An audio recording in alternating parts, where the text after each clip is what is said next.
Hi everyone, my name is Phil and welcome to Phil Does 3D.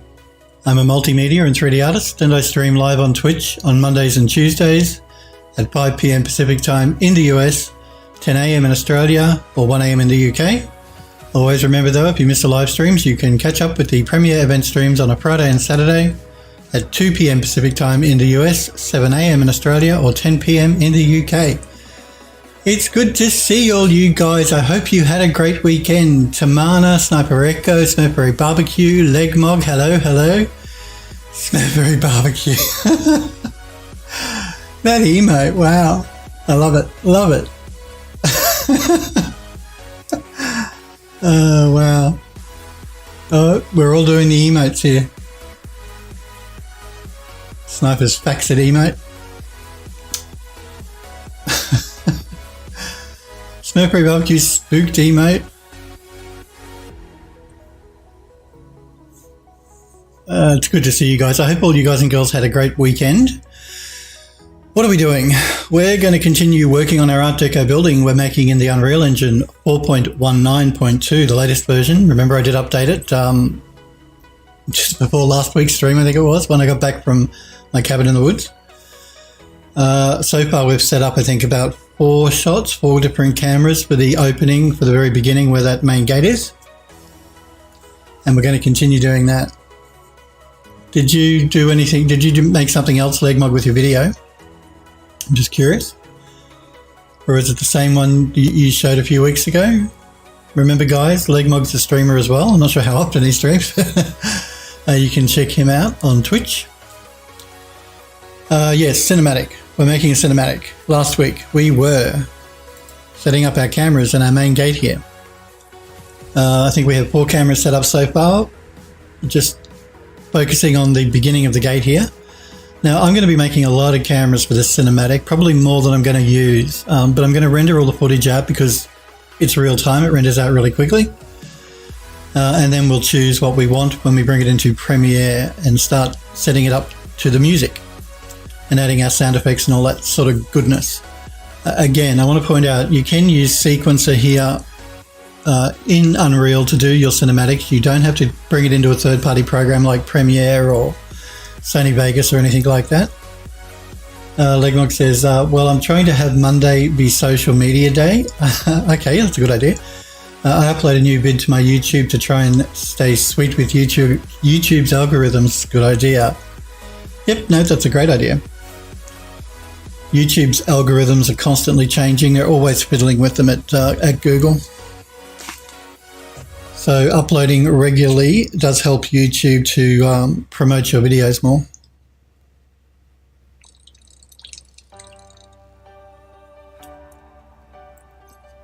Legmog says, I have a very quickly diminishing library of animated clips to burn through before I hit crisis point. It's like that because, I mean, it's a lot of effort to actually put a video together. So, yeah, it can be hard to always constantly be updating YouTube.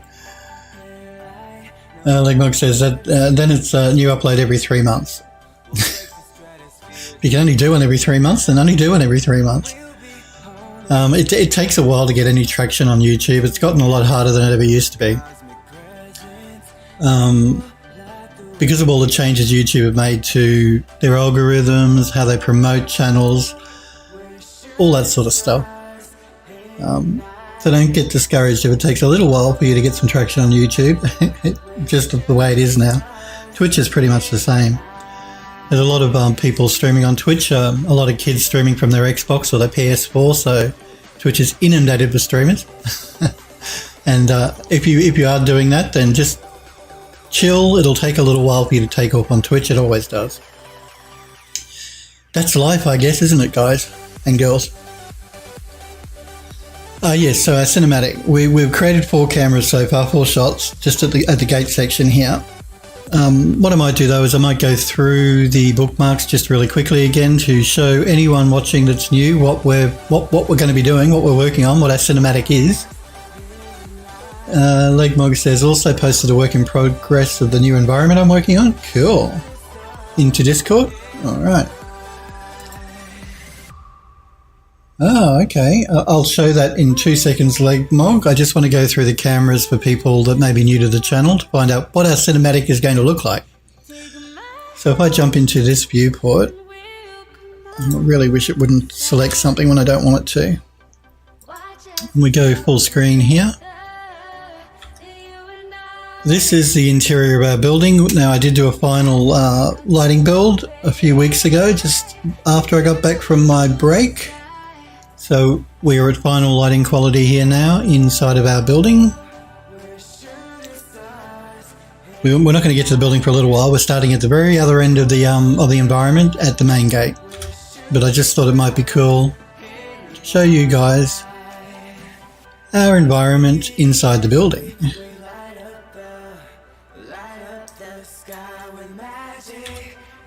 It's one of the back rooms. Again, I'm not sure what's going on with that lighting there. Again, I did notice when I did the update to 4.19, there were a few little quirks that happened with bringing the project over from 4.18. Like all of my spotlights swung 180 degrees. I had to fix them up. I'm not sure what that was all about. That's the main terrace we'll get to soonish in the path. Again, this is our back room section with our multi-arm Buddha.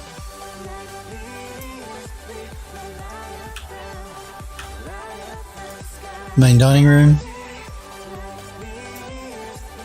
Legmog says no problem, and this is still very early work in progress. Just started doing materials today. Sniper says I see those buildings have a kitchen. Yeah, Legmog. Oh, cheeky Sniper Echo. Bill slap. Cheeky. Oh, kitchens and bathrooms. That's all I ever hear. Let's keep going through these here. This is our main entryway. Now downstairs. Now again, I'm not really sure what is going on with the lighting here. Oh, there we go. I think it just takes a little while for the engine to load everything in properly. I think that's what's going on. I think.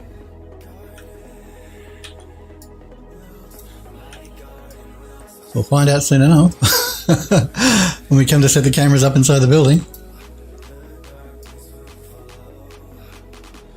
Just moving this around. See, I can tell what it's doing is it's not showing this light over here. I don't know why that is. So main dining room.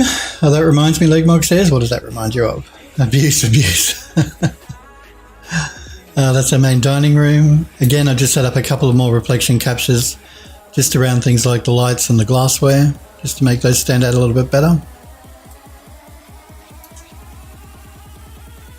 Yeah, you see if I move back here, the lighting is okay. It may be something to do with the bookmarks playing up.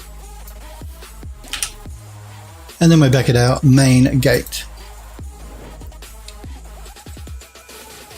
Legmog says, okay, go to 13 seconds of the clip.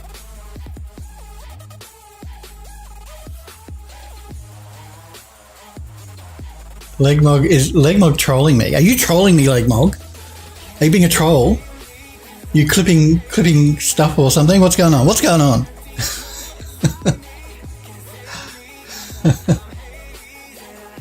Legmog says the clip is courteous of Sniper.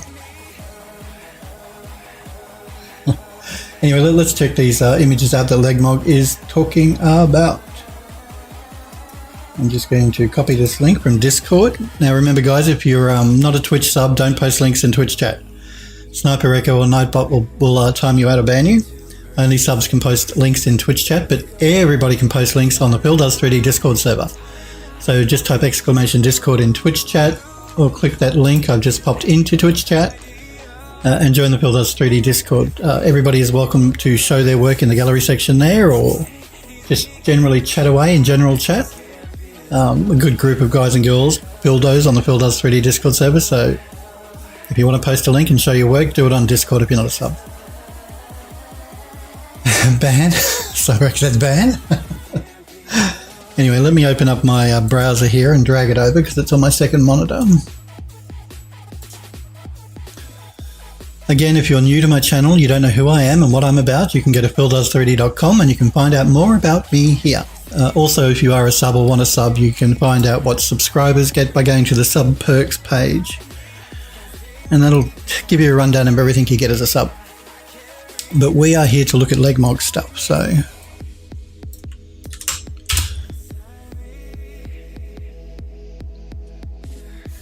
Cool. So what is it? Is this another... What is this again, Legmog? It's an early work in progress, so let's not judge him on his texturing. Okay, that's cool. It's a new environment he's working on. Okay, very cool. It's a nice stylized type environment, which is cool. Legmog says, yeah, this is another environment for my pilot episode. Okay. Phil and Sniper says, Phil, did you see the clip Legmog posted? No, I didn't see it. Sniper, I'll check it out after the stream. I don't generally watch clips while I'm of me anyway, while I'm streaming, just to be on the safe side. Who knows what you guys have, what this video is? Can I trust you guys? I know I can. I know I can trust you guys, but I'll check it out after the stream though.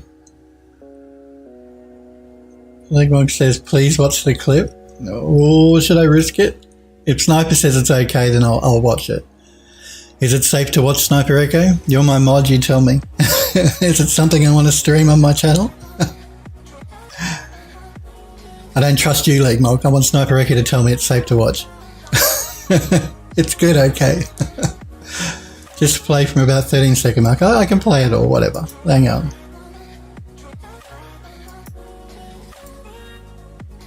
Just give me a second here. We'll come back to your environment in 2 seconds. Legmog, I just want to check this clip out, shall we?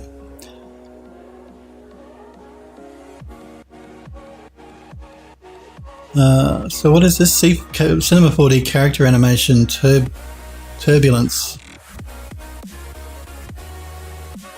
And this is Legmog here.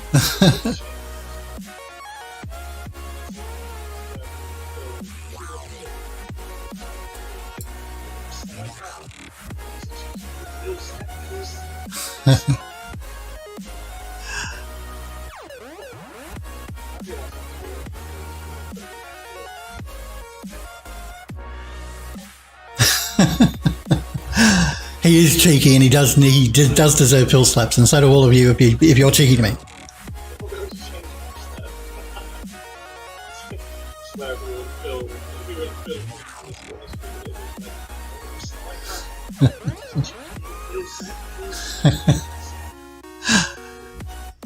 Very nice. Spot on impression, you think? You think that's your Australian accent, is it? Is it Legmog, your Australian accent there? I don't actually think I have an Australian accent. I think I sound more English than Australian. Nailed it, Sniper OK says. Well, if you say so, guys. Hey, you're the one making these judgment calls here. Yeah, no, I don't actually think I have an Australian accent. Maybe sometimes when I say some things I do, but my mother's actually English, so I think I have more of an English accent. Even though I was born in Australia, I am an Australian. She moved over here when she was about 18. I certainly don't sound like Crocodile Dundee. Well, let's hope not anyway. Legmog says, but yeah, all the materials there are procedurally generated, no bitmaps. Okay. Only started texturing today. Well, it does look very cool. I have to give you that. It is looking very cool.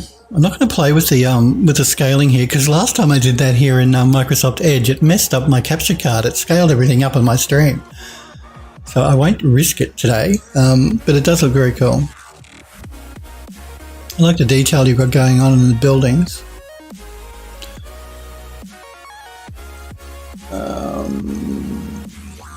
Like Mrs. Doe. Yeah, no, I like the detailing in the buildings. I can see you've still got some stuff to texture up, which is fine, but what you've done so far looks very nice. You've added some nice dirt and grime on the textures, which is always good to see. You guys know one of my bugbears is models that look too clean. It's easy to make a perfect looking model, but it really is not realistic. Nothing is perfect in this world. So adding dirt, grime and all that sort of stuff really helps to add a bit of realism. Even though this is stylized, still important to add.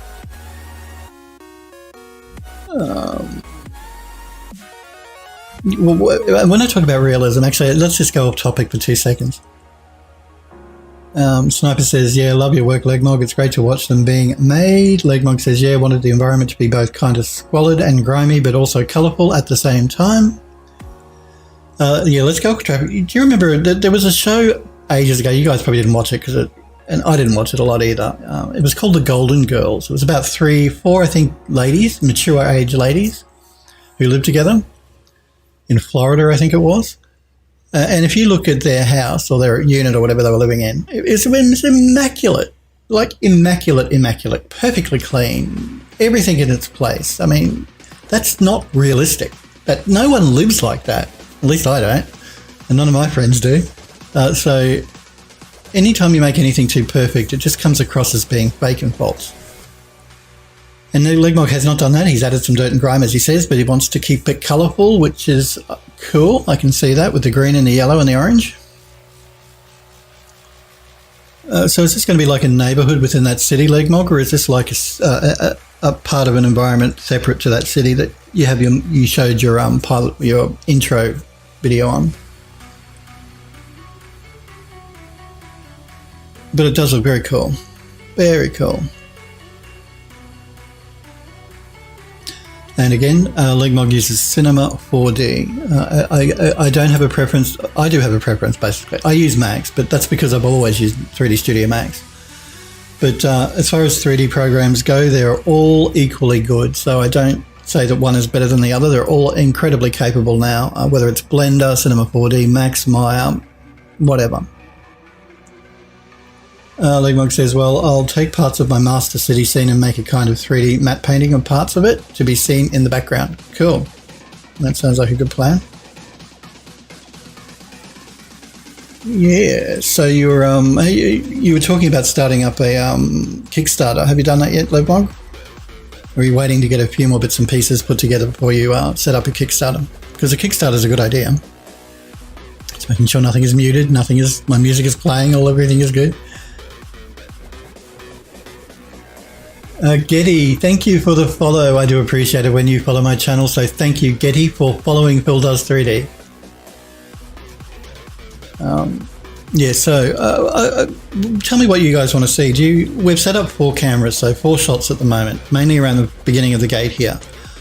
I can continue going through setting up more cameras as we go through down our path, or I can start to render out the 4 shots we've got and bring it into Premiere Pro, so we can get a better idea of what it looks like. Easy one way or the other, whichever you guys would prefer to see. Sniper says, Legmog, you should post that vid also. Yeah, so I'm easy one way or the other. It may be cool for us to actually render out these 4 cameras and just create the shots so that they're ready, so that when we do start putting stuff into Premiere, we have all of our shots ready to go, as opposed to me doing all of the cameras and then doing all of the shots. Legmog says, you mean the clip of me doing impressions of... You've been doing impressions of me, Legmog. Cheeky. You get a Phil slap too. Cheeky, cheeky, cheeky. Everybody's hammering on Phil. Poor Phil. You guys can do what you want. If you want to make him do impressions of me, you have at it. I got a thick skin. It's okay. Let's go into our shots folder, actually. And let's go back to shot 1. Now, this is the first shot that we're going to be using.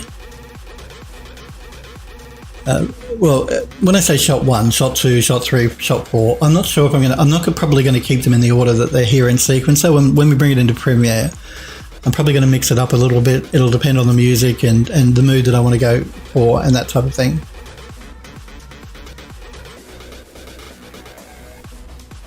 Sniper says that Eon View style environment. Picking on you, Phil. I'm the one getting slapped, Sniper Echo. Well, that's fair enough. You are the one getting slapped, but you deserve it, Sniper Echo. You're so cheeky, so cheeky. And Legmog is just as cheeky. You're both really cheeky. Let me just let me get into the right viewport here. So basically in Unreal here, on the left-hand side, we have the cinematic viewport. And on the right-hand side, we have our perspective viewport. And I do that just so that I don't have to... A lot of people will work with one viewport and keep turning on and off the camera. That's a valid way to work. But doing it this way, I don't have to accidentally remember to unlink the camera before I move my viewport. And if I didn't remember to do that, it's going to mess my camera movement up. So doing it this way makes it much more easy. What are you posting now, Legmon? Well, this is an environment you've done, all right. We'll check that in 2 seconds. Just let me get myself set up here first. So we have our opening shot here. I want to make sure my camera is still set to the right sensor height. Sensor height 18, good. That's all good. Just want to close this particle folder down. There we go. If I just play through here and we watch the cinematic viewport here, this is the opening shot. Real time is turned on. Yes, I'm going to go into game mode as well to get rid of the icons and stuff that we see.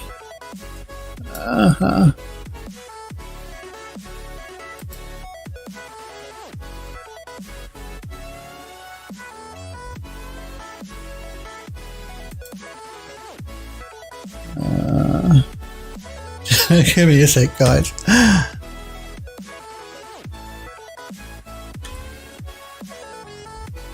Why is game mode not turning off?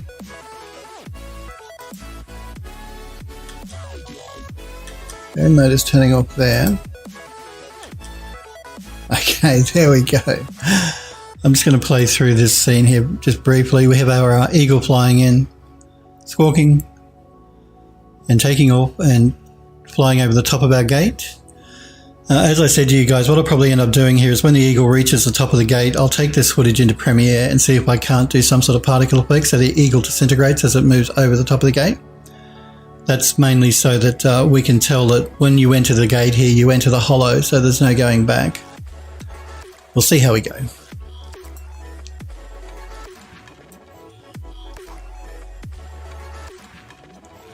Again, you can see the motion blur happening because that happens automatically inside of Unreal when we do camera work.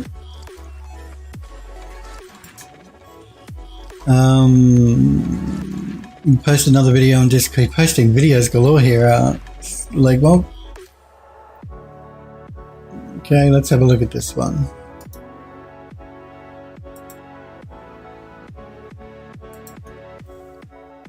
So this is a video Legmog just posted in the gallery section on Discord.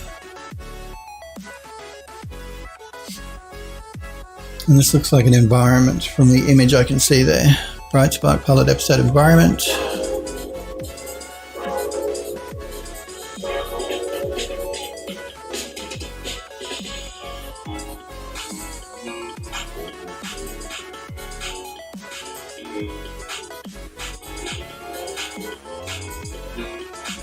Interesting, that effect you've got going on there with the water.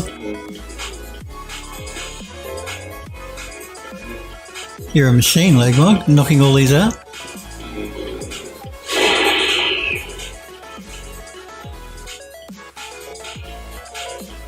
Very cool.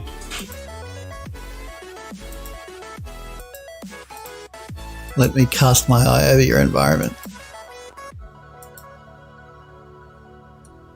I like the waterfall, that looks very cool. I see you like your camera lens flare there. Legmog says, that's the last one, I swear. It says, I've since gone back into and made some tweaks. He's talking about some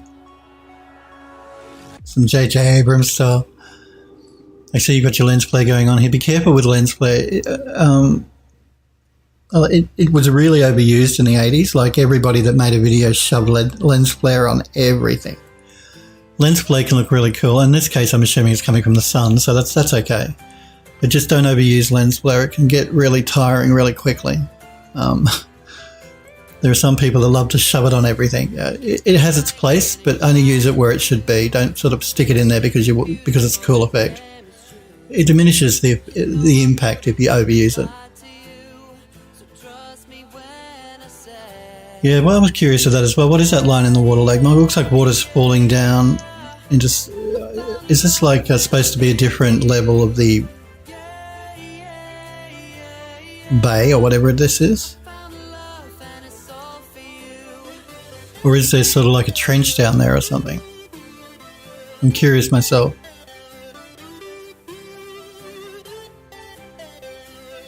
Yeah, no, your environment looks cool.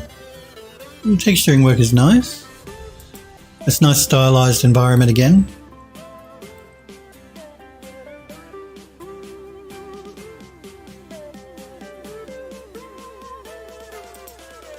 Yeah, no, I like the texturing work. The texturing is nice. Again, stylized, but very nice. Reminds me of the Nintendo Mario games a little bit. Maybe it's the colour scheme, the green and the yellow. Not that there's anything wrong with that. I'm not making judgment calls here. I'm just making an observation. Legmog says, yeah, it's a bit of a waterfall. It should have had smitters spewing kind of white foam upwards to give the impression of water crashing down. Yeah, probably, because it does. It looks to me like there's a trench down there and it's falling down into a trench.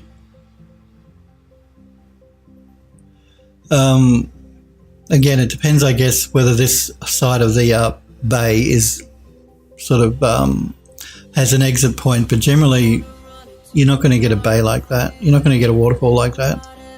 It's eventually going to even out and it's all going to level off. But again, I mean, you know, it doesn't have to. That's just realistic. It would, but it doesn't have to be realistic. So emitters, not smitters. Yep, I think I know what you meant. Legmog, never, guys. If you're typing in chat and you're typing away quickly and you misspell something, I can generally get the gist of what you're talking about. And if I can't, I'll sort of ask. But feel free to correct yourselves in chat if that happens. Legmog says, yeah, my main influence was almost like a level off Sonic the Hedgehog. Yeah, it does remind me of Sonic, actually. Or one of the Mario games, the green and the yellow. I use a lot of green and yellow in Mario, that bright yellow. Legmog says, yeah, in the final animation, you'll see the waterfall like that. Okay. It does look very cool. I like the environment, nice stylized environment, still very pretty though. Nice bright yellow sand here. Trees are looking cool. I really like your trees, your palm trees. Nice depth of field going on here, as we can see in the still. It's looking cool. And let me check this other video out, because Legmog is turning into a machine here and releasing stuff.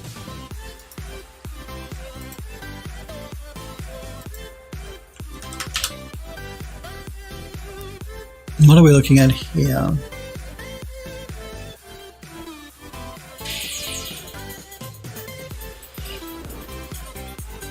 It's a cool particle effect. A very cool particle effect, actually. And this is the character that in Legmog's series, pilot series.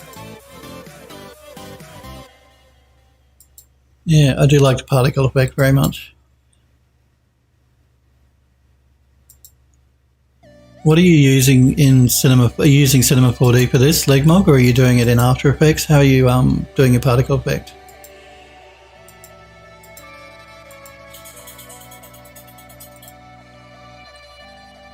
Legmog says, yeah, I wanted to make something that looks like a solid object, but that kind of dissipates in the dust. Yeah, well, you've done a good job. It's a plugin with Cinema 4D called Turbulence. Okay. Very cool. Even down to the glow coming off of the, no, it's like a little skateboard thingy here. Legmog says, Turbulence is all about flame, smoke, but it can actually affect dynamics too. I actually use Phoenix inside of Max to do a lot of my particle stuff now. It's part of V-Ray, made by the Chaos group who make V-Ray. They make a particle plugin called Phoenix, and I use that. Not that I tend to do a lot of particle work in ArchViz now. When I worked in film, I did a lot more, but now that I'm in ArchViz, I don't tend to do a lot of particle stuff. But you can also use After Effects to do particle work. You don't have to use a 3D program. Legmog says, so the dynamic objects will get affected by the fire and smoke too. And Legmog says, I've actually had turbulence for years. It's a very cool looking plugin.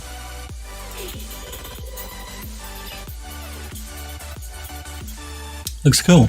Particles are always cool. Very nice. And it's a nice little animation as well. Sniper says, is that the node-based plugin? And Legmog says, no, it's kind of like an emitter. Yeah. Max's particles are emitter-based. Actually, so is Phoenix. Chaos Group's particle emitter is all... particle system is emitter-based as well.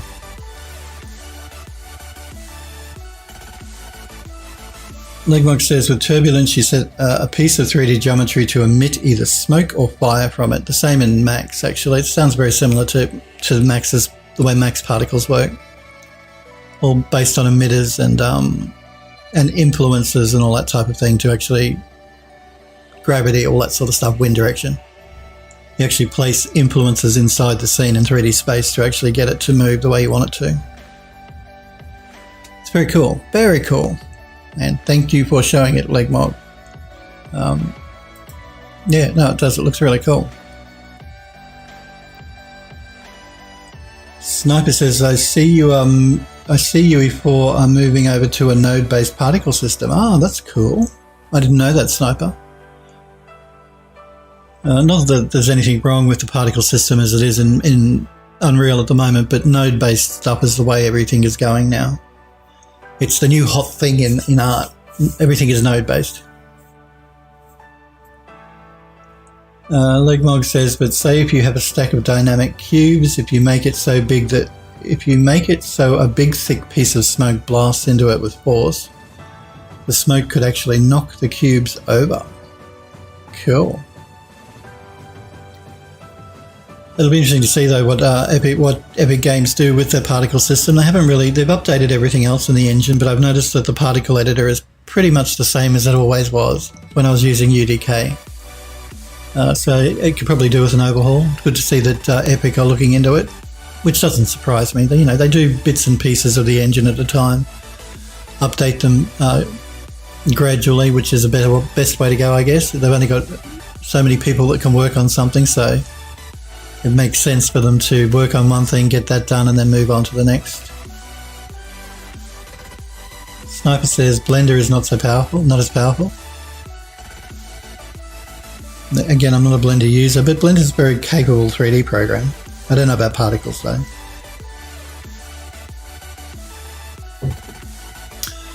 Yes, we've got 4 cameras set up at the beginning of our gate here. We still have to set up a lot more cameras, but I'm just wondering whether we should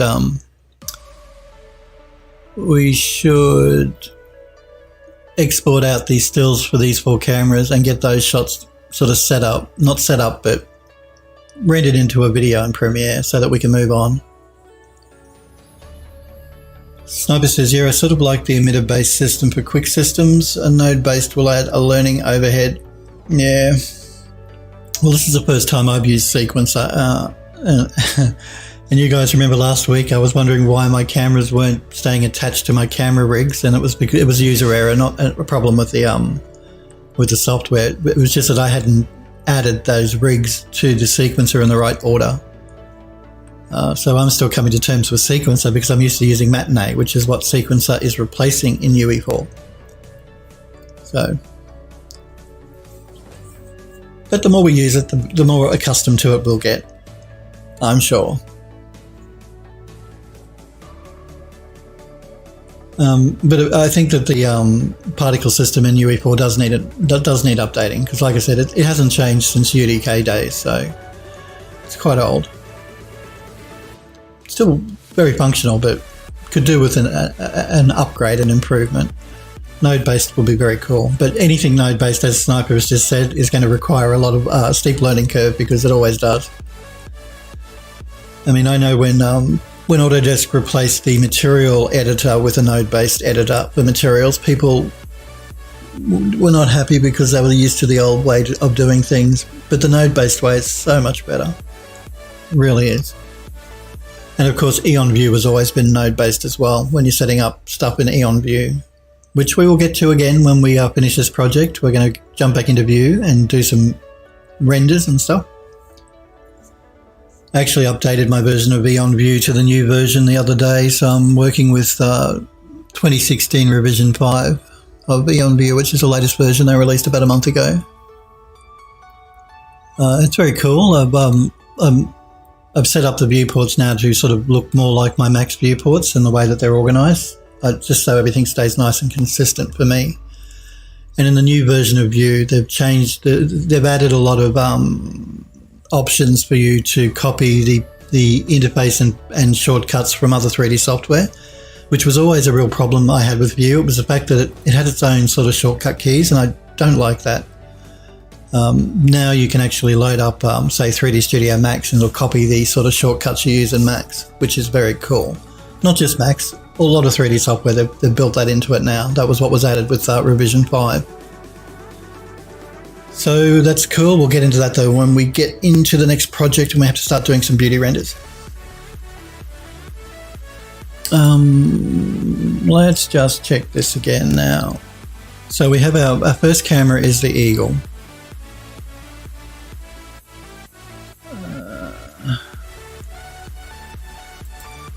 I'm just wanting to make sure.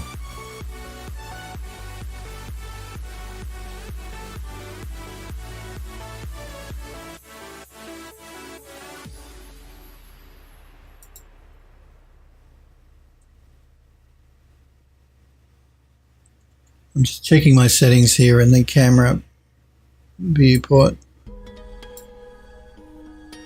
It's this sensor height here. I want to make sure that's always at 18. It defaults to 20 or 22, I can't remember. I want to set it to 18 because I like more of a widescreen look as opposed to a full screen 4K look.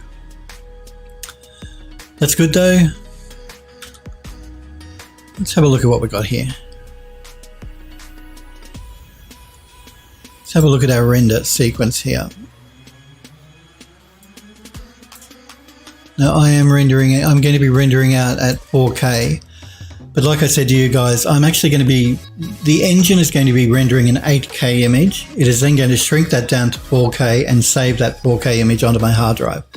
So the engine, when it starts to render out the movie, is actually going to be rendering out at 8K, but shrinking to 4K before it saves the image to my hard drive. I do that because it's going to make everything look a lot more clean and crisp by doing the shrink from 8K to 4K and getting the engine to do it inside the editor as opposed to me rendering out 8K images and then doing it by hand in Premiere, shrinking them down to 4K. It's just easier this way. So I just wanted to explain that to begin with. That's what's happening with the cameras. Everything out at 8K but saved at 4K. I'm going to be rendering an image sequence. Now, I generally would like to do it in Targa, but Epic Games haven't added Targa support yet. You've only got PNG, JPEG, and BMP. So I'm going to be using PNG. You had a total flop today, Legmog? What totally flopped? Yeah, I'm going to set it to PNG. I'm rendering out at 60 frames a second. And I'm going to be saving it out at 4K, so 3840 by 2160. Compression quality at 100. I don't want compression. I'm going to set my path for the directory. UE4 projects, House in the Hollow, shots, shot 1. This is shot 1, so let's select that folder. I'll leave the file name format the same. So what was your flop, Legmog?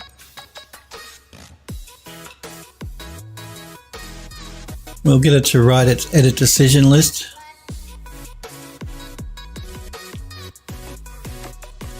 Legmog says, well, Snipers already knows from when I said about it in Galen's stream, but I got contacted by an employment agency saying that they have work for an animation studio. I remember you talking about this a few weeks ago, saying that you were offered some work. Yeah.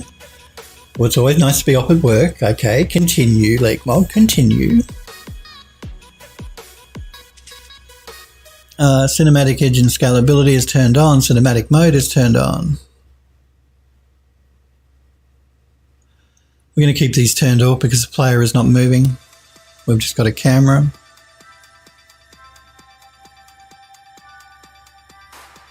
Now, I'm not going to use a custom start frame because we're going from 0 to 10 seconds. Again, remember, all of my shots are going to be 10 seconds, which is very long for a shot. But we're going to be editing that back inside of Premiere to match the beat of the music. Legmog says, but I don't know, there must have been a breakdown of communication and wires crossed between the studio and the employment agency. I was told that they wanted me for 2 to 3 weeks starting today, working 9 to 5 on their premises. So I was kind of excited for that. Okay. Legmog says, only I turned up today and the studio were all, we have no idea why you're here. We don't need freelancers right now. Well, what happened? Did the employment agency get things completely wrong? Wow. If the employment, I'd be a bit annoyed actually if I was you. I'd be annoyed with the employment agency, not with the studio. If they got it that mixed up. I mean, what's going on if they say they don't even need freelancers? I can't believe that, mate. Yeah, no, I can't understand. Well, if they don't even want freelancers, what are the employment agency going on about? Explain. Well, I want them to explain to me anyway. Legmog says, yeah, obviously there's been a great deal of confusion in the communication the studio and the agency have had with one another, obviously. It's either the employment agency jumping the gun or the studio, I don't know, they're telling the truth and they don't want a freelancer, or maybe have already hired someone. I'm not surprised you gutted, Legmog. I'm gutted for you as well. It's never nice when people stuff you around, particularly with regards to work. You know, you take time out of your day to make the time to go and see them and work to their schedule, and you find out that there isn't even any work there. I mean, that's pretty poor. I'd contact the employment agency and get them to explain exactly what's going on. And if they can't, then I would say to them, well, then I don't want you to represent me at all. You know, burn my resume and never contact me again. That would be my reply to the employment agency if they can't explain exactly what happened. Legmog says, yeah, that's right, Phil. Both sides are kind of covering their butts and placing blame on each other. That's, yeah, typical of the corporate business world. That's what they do all the time. I know that because I work in it and I've worked in it.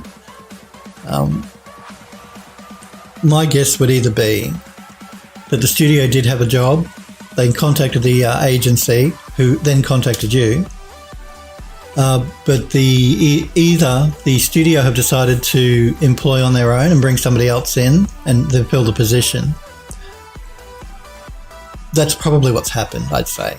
I'd say they did have the job, but then they've either decided to fill it internally or get somebody they know to do it. And just because they're a bit embarrassed, they've said, no, we don't do freelancing work, or we're not taking on freelancers.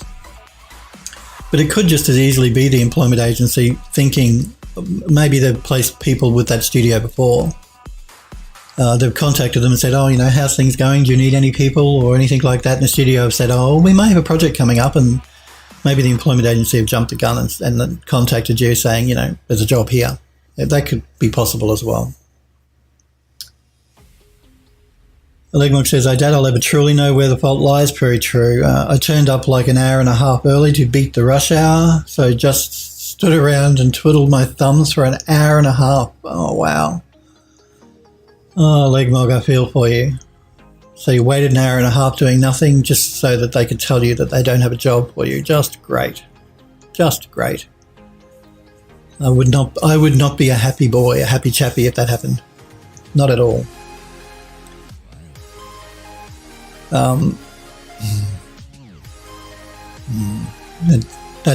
That stinks. I'm sorry to hear it. It stinks. Whether it's the studio's fault or the employment agency's fault, it stinks. And I'd lay blame on both of them. Yeah, it's not nice. Not cool. Not cool at all. But hey, obviously you don't want to work for somebody that stuffs you around like that anyway, I guess, do you? So look at it that way. You dodged a bullet by maybe working for a studio that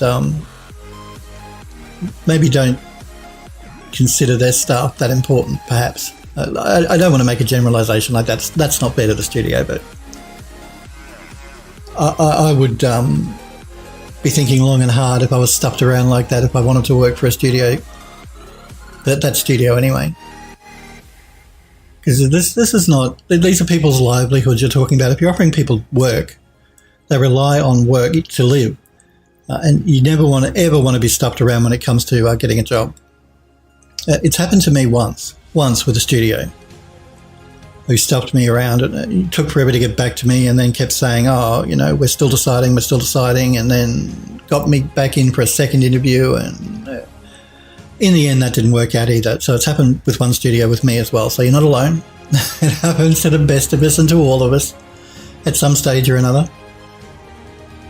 Legmark says, I tried gunning for some financial compensation from the agency, but they're in full blown, it's not our fault mode, so it looks like that's a dead end too. You're probably not going to get compensation. I would chalk it down to, I don't want to work for this studio, they stuffed me around. I don't want to deal with this employment agency, they stuffed me around. There's plenty of studios and there's plenty of employment agencies, and if they don't treat you well, then don't use them.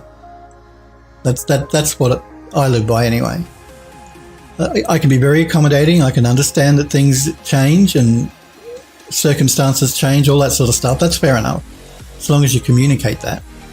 But if I feel like I'm being stuffed around, well then, that's it. You're dead to me. But they'd have to be really stuffing me around though. Agencies, yeah, don't you love employment agencies? That's why it's always better to try and get work directly with a studio.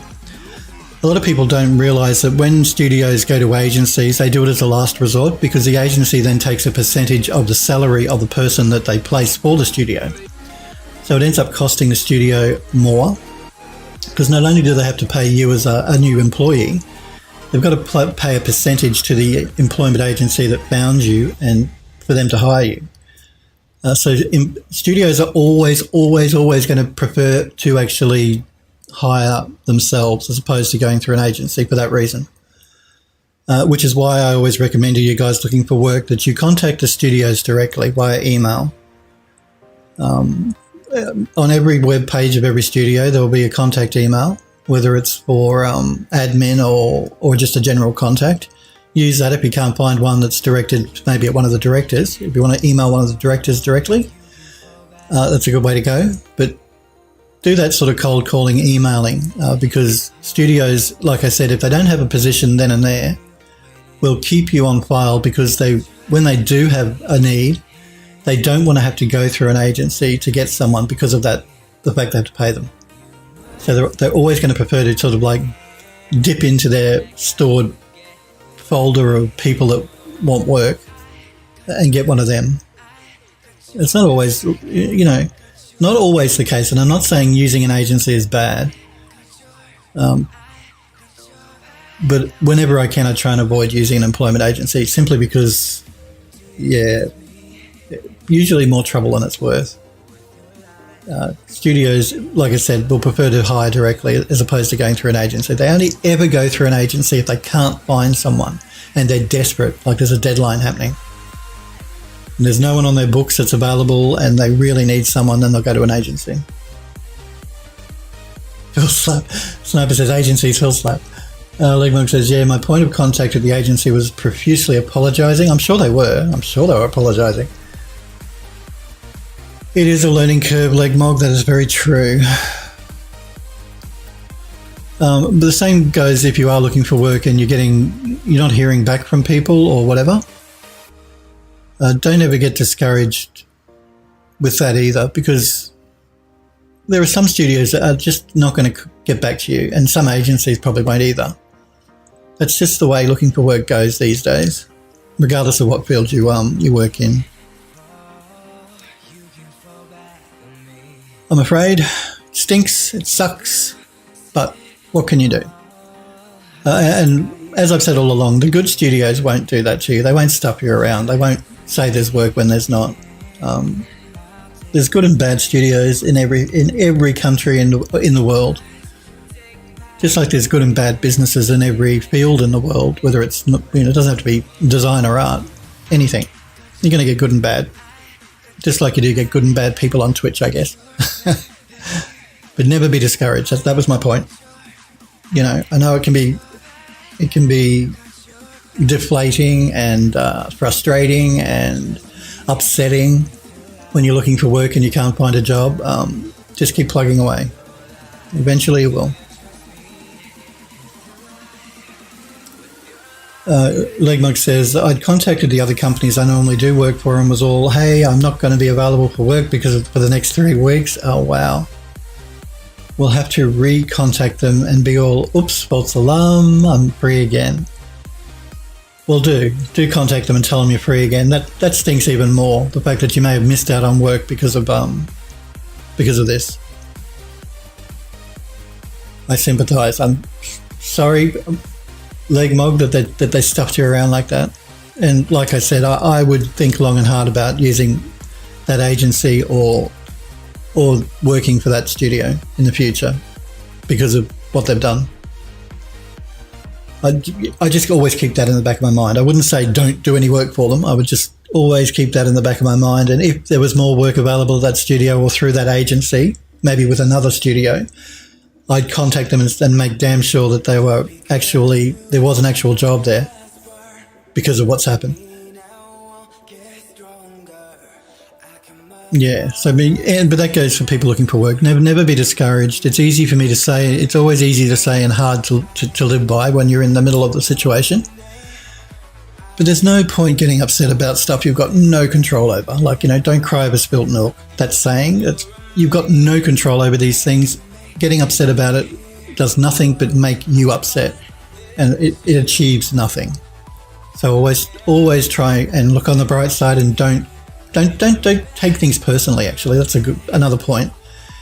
If you do go for a job and you are interviewed and then they don't hire you, a lot of people take that personally. It's like, what's wrong with me? Why don't they want me? It's a personal injury thing. People feel personally injured. Don't take things personally like that with work, because it can really depend on the project. If it's a studio, an art studio or design, it can depend on the project. There may be just somebody else that came along for an interview that had a few more years experience than you. Even if they don't have more experience than you, maybe they were just a better fit for that particular project that the studio needed. Like maybe they'd worked on something similar with another studio. So there's all these different factors that go into people deciding on who they're going to employ. So never take it personally. Or try not to take it personally if you get knocked back. And we all get knocked back. I don't care how talented and connected you are in the industry. There's going to be a time or two, at least, when you're going to get knocked back for a position. So, yeah, don't get discouraged. And I am sorry that they stopped you around Legmog. And like I said, I'd be very wary with with that studio and that employment agency in the future. I'd make sure if there's another job come up that there is actually a job. Alrighty, so with our settings here, we are going to be saving out as PNG 60 frames a second in 4K, but remember it's going to be rendering out at 8K. No compression. I've set my output folder. The file format's just going to call the world name and then the frame name as it saves it out. I really don't care about that. I care, but I don't care enough that I want to change it. It's going to write an EDL list, edit decision list. Cinematic mode and cinematic scalability. Now I'm going to do a warm-up here. Now a warm-up is just for if you have particle effects, which we do, which is things like the fog, the seed pods, the fireflies, all that sort of stuff is a particle effect, and it requires a warm-up. If you don't set a warm-up before you start the cinematic rendering, it's going to not be rendered in time. So I always like to set a warm-up frame count here. You either do it via a frame count or via seconds. So I'm going to set a 10-second warm-up.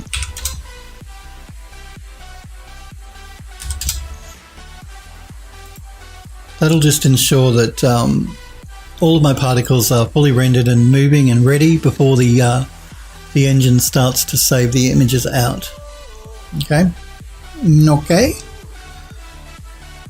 Well, let's see what we do. Let's save this camera shot one out, I think. So we set our folder, we've done all that.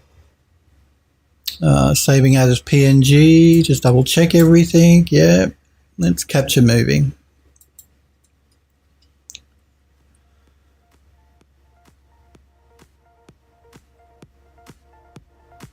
Now remember, it's not going to do anything for 10 seconds. It's waiting 10 seconds for the particle effect to take off.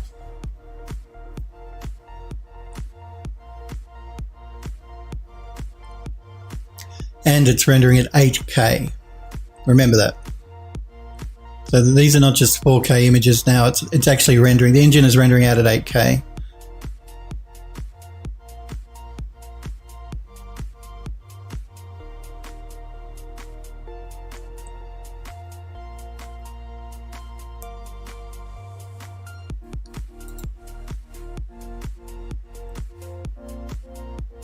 Shot one is here.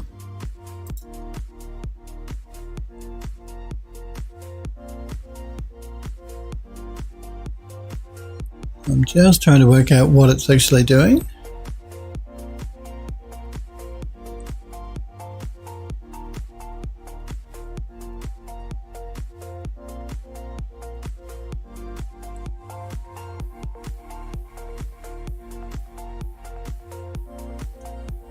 Come on, what are you doing?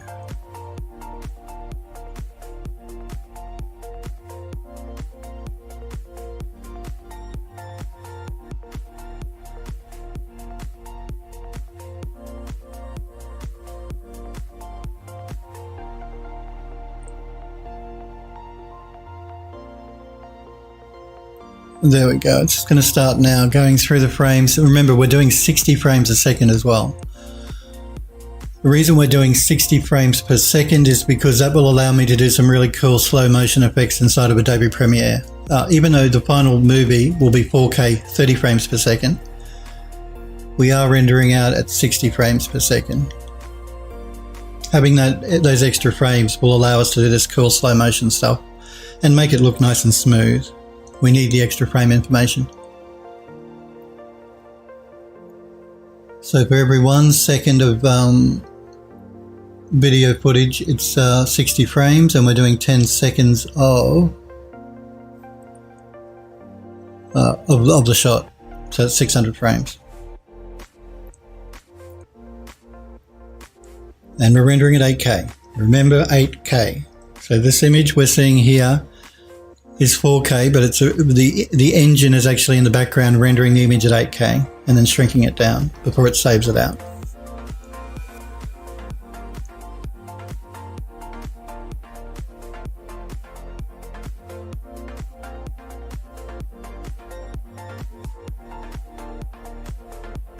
I wonder how long this will take. It's the first time I've actually ever used this new sequencer movie export function. So let's sort of work out how long this is going to take for it to save out.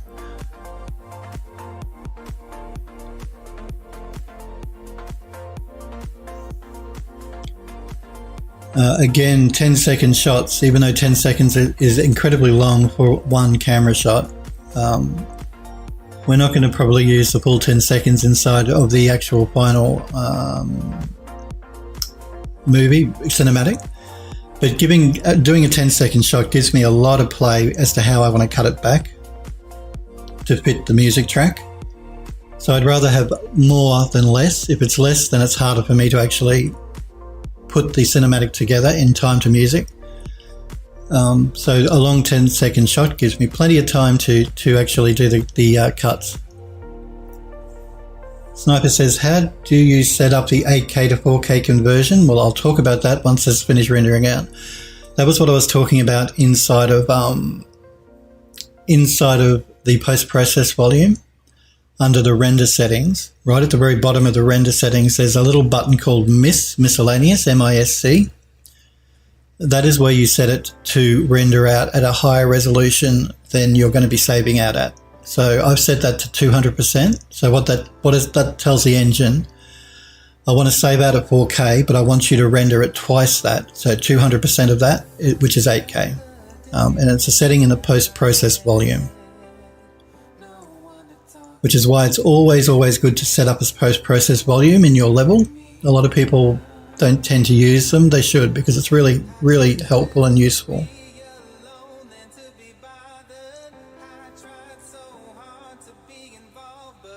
Yeah, you just set it in there. That's right, Sniper Echo. You just go into that post-process volume and you set your, however much you want it to, like, you're not limited by 8K. You could set it to 1,000% as opposed to 200%. But you're going to get diminishing returns the higher up you go. It's just going to start taking longer to render out, and you're not going to get a better image in the end result anyway. But you're not limited to 8K. You can go up as much as your computer memory and video card memory has, I guess.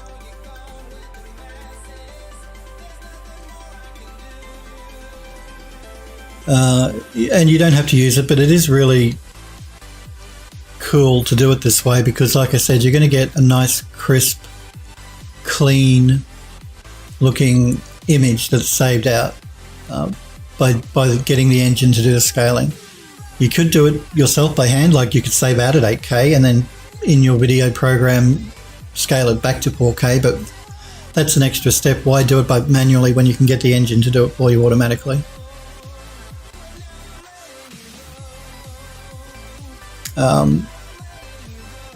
So that is why it's taking the engine a while here. It is rendering out a very large image. Well, it's actually loading in a very large image before it shrinks it down that you see here in the viewport.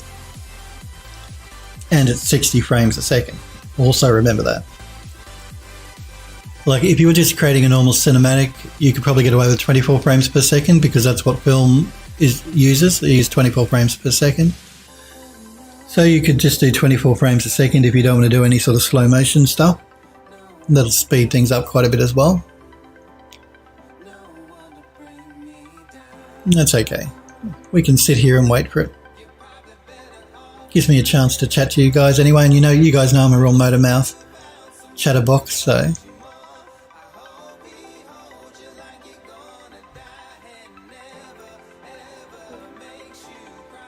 It is very handy, Sniper Echo, yeah.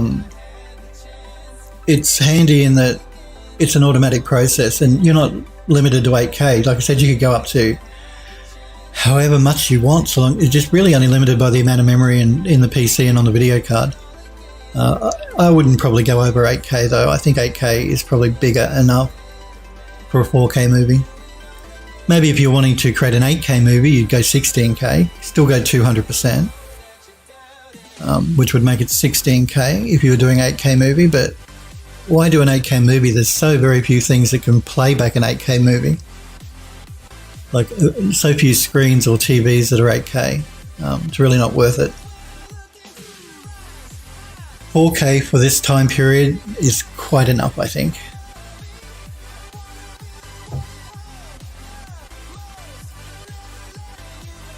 Now I'm saving out as PNG. Normally I would save out as Targa. That's generally my preferred image format to do video work in. Not that there's anything wrong with PNG, but Epic haven't included Targa in the export, so I'm stuck with PNG. But PNG is lossless. You're not going to lose any information. It's a very good format. They do offer BMP as well, but BMP is going to make a larger file size than PNG. PNG files are smaller than BMP. So I'd avoid using BMP, and even if you had a huge amount of hard drive space, you're not going to get any improvement over PNG, and it's just going to fill up your hard drive quicker.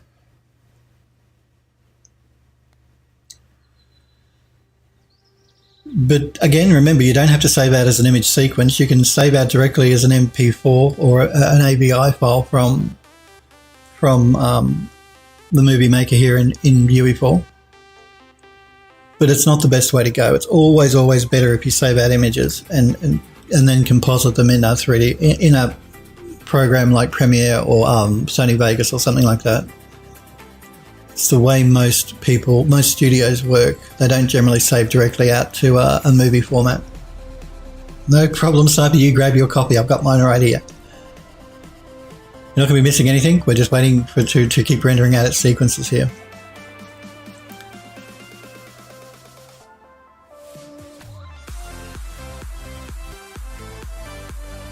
I think what we might do, how we'll tackle this is, I've created 4 cameras, so we have 4 image sequences to render out.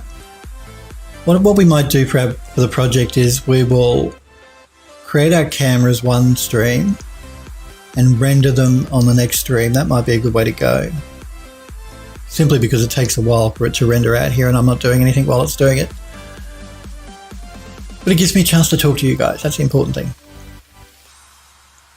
Do remember, if you have any questions, anything you're not sure about, feel free to ask me in chat. And if you just want to pop into chat and say hi, you know I always welcome that. I like chatting to you guys and girls.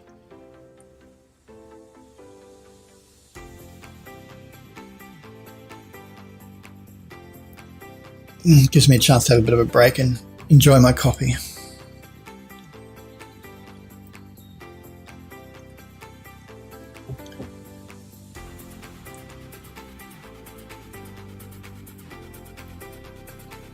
I wonder when Microsoft are going to release their next console. There's already rumours of them talking about it. Even though the Xbox X was only released, I think, last year, it's still based on the old Xbox S. So there's talk of Microsoft are releasing a new console in about a year, next year, I think, or maybe 2020, I'm not sure, but soonish. Keep that in mind if you want to buy a console. Not that I suggest that. I'm a PC gamer and PC gaming is the way to go.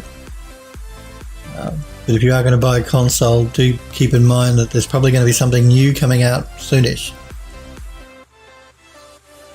Sniper's asking me, have you worked on Nuke at all? Nuke Studio, no, I haven't used Nuke Studio. Nuke is a video editing application for anyone that doesn't know. Node based, I think, as well. It's used a lot in film, Nuke. But no, I haven't personally used it. I generally have used the Adobe range of products, so Premiere Pro and After Effects. But Nuke is very popular. I'm just going to jump into my folder. I want to see how it's going.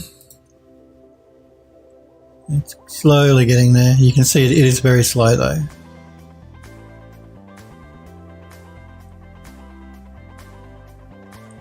And it's slow for that reason that it is rendering out at 8K. And it is a 10-second long clip.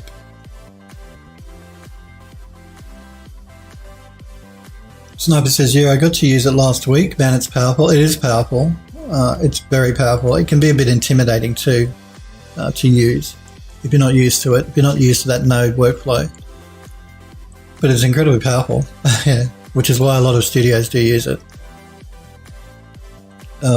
Studios that do a lot of commercials, they use it quite a bit. It's used in film too. Sniper says, what's weird is being node-based and all I found it's super easy to use. Well, that's cool.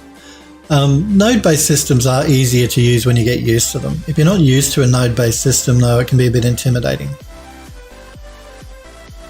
But once you get used to it, it's certainly much, much easier than any other way to work. Again, Eon View have had a node-based system since it was created, since View was created. So I was used to it from using View.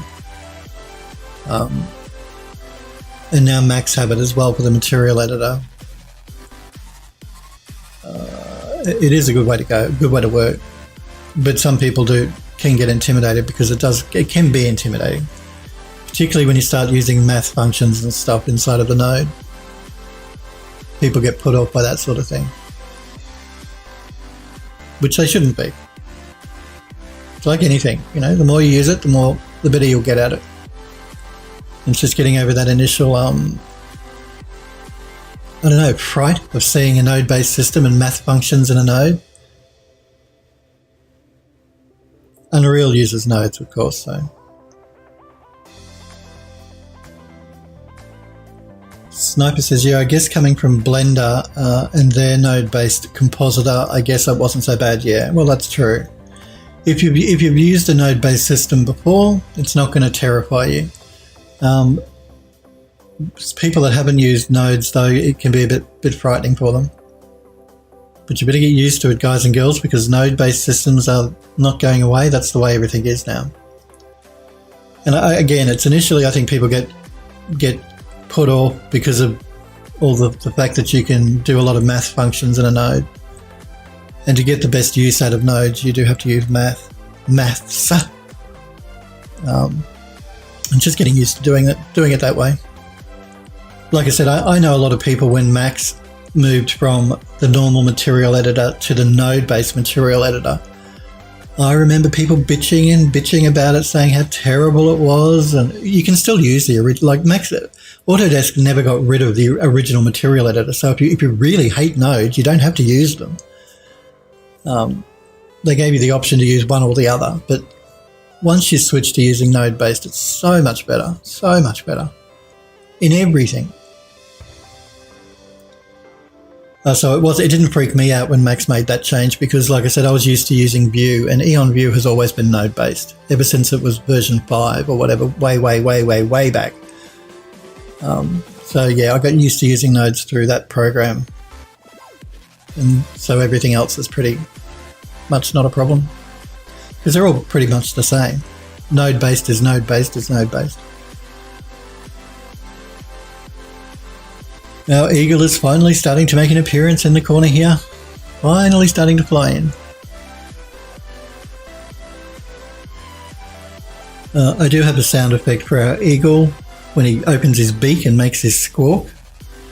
I have a sound effect that I can use of it squawking. I think it's supposed to be an American bald eagle. I think that's what the eagle is. That's the sound effect for the squawk I'm using anyway. Or actually, am I? It may not be an American bald eagle squawk I'm using. I have to check. Legmog says, yeah, I'm kind of worried that I've been a 3D artist since 2005 and I've never used node-based materials. How'd you get away with that for so long? Thinking I'm really behind the curve on that. Yeah, you really should get familiar with node-based stuff, for sure. Everything is moving to node-based. And it does make working much easier. It's a much nicer way to work. It really is. Legmog says, Cinema 4D has never used nodes for materials. Oh. Well, Max didn't either originally. It has for quite a few years now, but it never used to. Sniper says, it's very easy, Legmog. Once you get used to it for a week, you'll be fine. Yeah, I agree. Once you get used to the different way to work, you won't have a problem. I'm surprised Cinema 4D don't have node-based system materials though. It's very strange in this day, like in 2018, because they still update Cinema 4D, so I'm surprised they haven't included it. Shall I get around to it with one version in the future? It is a better way to work. It is. Once you get used to it, it's much better. And of course, anyone that's worked in the Unreal Engine, it's node-based, so if you're familiar with using UE4, then you won't have a problem using a node-based system in another piece of software. It's all pretty much the same. Same sort of workflow. The nodes will be different, but the same sort of workflow.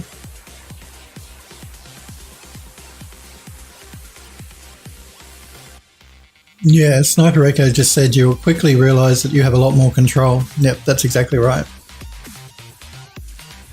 One of the beauties of using nodes, you do have an enormous amount of control.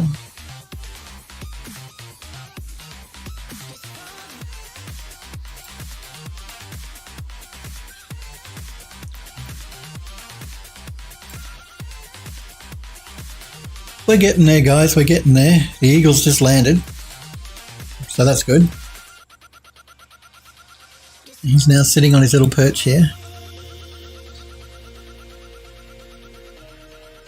Oh no, no, it's still capturing video. Good. I was thinking, what have you done? There we go. I actually clicked on Discord. That's why it disappeared for a minute.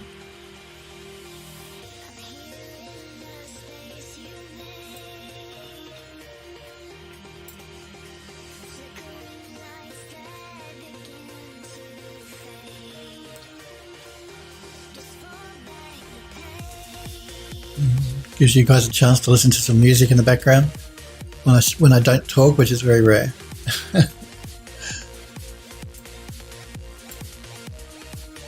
It's just because I clicked off of it again.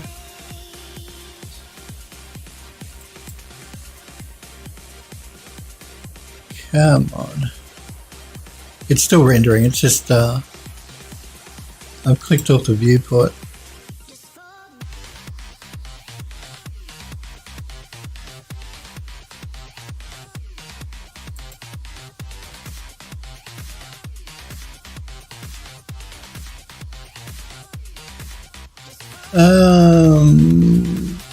Sniper says, I worked with a guy last week that has worked on some of the Marvel films. Cool. He still does Actua. He still does, actually. You learned loads? I'm sure you did. The Marvel films, well, they use all the bells and whistles in all the Marvel films as far as effects go, so I'm not sure what his role was, whether he was an effects artist, a 3D artist, an environment artist, what have you.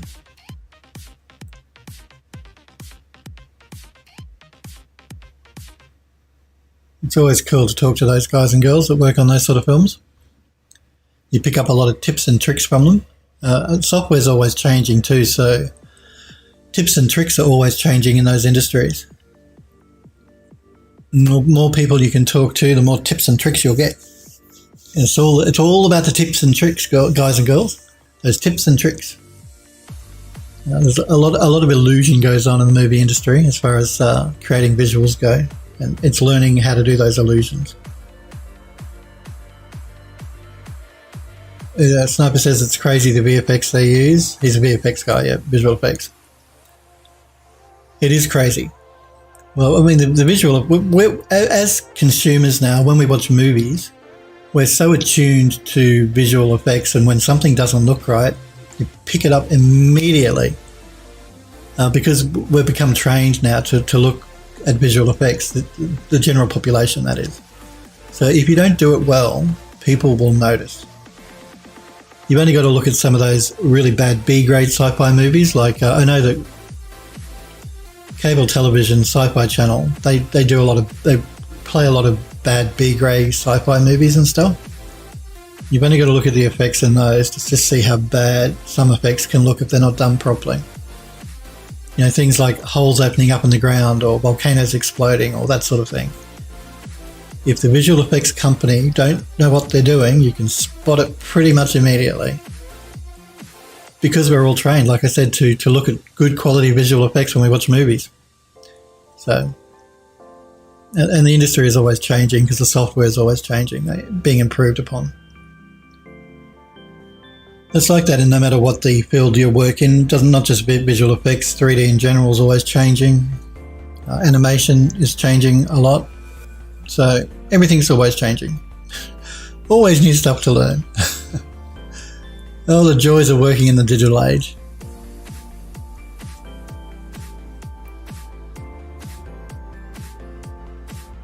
Sniper says, yeah, it's such a fine line between what looks real and fake. Yeah, it is. It is a real fine line. And when it looks fake, it looks really bad. The best visual effects are the visual effects you don't notice. Like, they just look real. You don't sit there thinking, I know that's a visual effect. You just sort of accept it as part of watching the movie or whatever, or the commercial or whatever it is. But the bad ones stand out like a sore thumb. And again, it's like I told you guys, no one wants to make a bad game. I'm sure no one wants to make a bad movie or a bad visual effect. I guess it all boils down to budget, time, and talent. So the budget that they have to actually get the visual effect made, the time that the visual effects company has to make the visual effect, and the talent, the people, the experience and talent of the people at the visual effects company that are making it. If any of those are cut down or shortened, then the quality is going to turn to crap. It's just the way it is. I'm sorry. If you want to make a movie and you don't want to spend money, unless you're an incredible visual effects artist yourself, it's going to look pretty crappy. Sniper says the render farms he's used to working on, though, unbelievable. Yeah, I'm sure that they are. I'm sure the render farms are amazing. Amazing. Well, of course they need to be, because those movie companies, when they're doing movies, they have to render out enormous amounts of data. And the quicker they can get it rendered out to do iterative improvements on, then the better for the studio. The studio actually saves money that way. The quicker they can get to the final product, like rendering out shots so that they can do revisions and that type of thing quickly. Legmog says, with big visual effects studios that do Marvels and such like, to what degree do you think a lot of the quality visuals are down to having a massive team of people specialised in one niche, specific piece of 3D workflow? It seems to me like sci-fi and such like only use tiny visual effects studios with a skeleton crew. Well, that could be the other reason as well, yeah. Because you are correct, Legmog. Visual effects companies that work on large franchises like the Marvel films do have incredibly huge teams of people. They contract out to a lot of different studios who specialize in different areas of the visual effects, whether it be the environment creation or the particle effects, whatever their need is for the shot. And they have, even the big visual effects studios have large teams of people who specialize in one area. But the games industry is like that as well. You have people that specialize just in one area, whether it's animation or environment or GUI, graphic design. They're all specialists, character design, that sort of thing. All specialists in their own field. It takes a lot of specialized people to make something good, generally. And the smaller indie films or the B-grade movies that are shown on the Sci-Fi Channel with the crappy visual effects, generally, well, they can't afford to go to one of those top-end visual effects studios to begin with. So they have to stick to using a smaller visual effects studio who maybe doesn't have the range of talent that the big ones do, and that therefore the visual effects look like crap. Not that they want to make it look like crap, they just either don't have the talent, the time, or the money. So you are correct, Legmog, yeah. Sniper says, it took one guy over 4 weeks to render a short scene on his system. This other guy pushed it to his AWS farm and got it rendered at twice the resolution in 17 minutes. Well, there you go. It's all about the time it takes. If you're working for on a project commercially, anyway, if it's just your own project, well, then you take as long as you want, because it's your project and you're not under a deadline, so it makes no difference. But getting things rendered out more quickly can help, like I said, with changes that need to be made. It's very rare that the first take is the last one that you do. You generally revise. Like the director will look at a shot, a sequence, and say, I don't like this here. I don't like the look of that. I want you to change the color of that. I want the lighting to look a bit different. So it's always being revised and revised. And the quicker you can get those revisions rendered out, the better. It saves the studio money in the long run. Legmog says, I get the impression that if you plucked a top quality 3D asset from ILM, Industrial Light and Magic that is, and got her to be the only one doing the entire visual effects for a sci-fi film, it would probably look like a bog standard sci-fi film. You're probably right, because no one is good at everything. There is no one on the planet that is good at everything. the whole production pipeline of a movie or a game or whatever. No one person is good at everything. So you are completely correct, Legmog. I think you'd be right. They're great at their field of expertise, but you can't expect them to be great at everything. Now, there are people that are good at more than one thing. Don't get me wrong. Like, there are people that are great animators as well as character artists as well as environment artists, maybe. Or technical as well as artwork. But they're not going to be good at everything within the range of the studio that they need. Which is why it's so hard these days to make a really good quality independent game. If you're working on your own anyway, unless you're making a mobile game. Mobile's easier. Simply because you're going to be required to work on the entire production pipeline. And you're just not, there are things you're not going to be that good at. That's just the way, you can't be good at everything. No one is. So if you do want to do an indie game, unless you're some sort of savant who is just amazing at everything, which is, no one is like that. Pull in a friend or two to do other bits of the game that you're not so good at. And between you all, then I'm sure that you'll come up with a group that can capably make the game. But film work particularly, there's so much goes on with visual effects. So many large teams of people working on it. And AAA games as well. Because you know that the GTA games, I mean, that took 5 years to make. Took a team of over 200 people and cost, I think, what was the cost of that game? Was it like $250 million or something to make? That's just an example of where AAA gaming has gone now and how much work goes into them.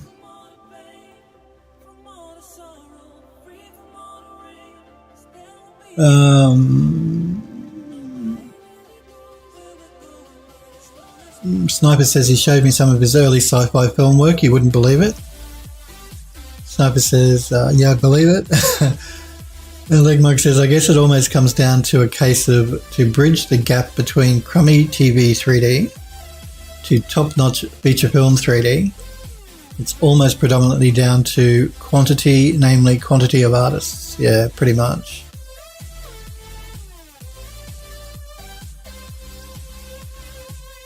Yeah, quantity of artists, but also the quality of your artists. There are just going to be people that are better than other people at design. That is, I mean, no.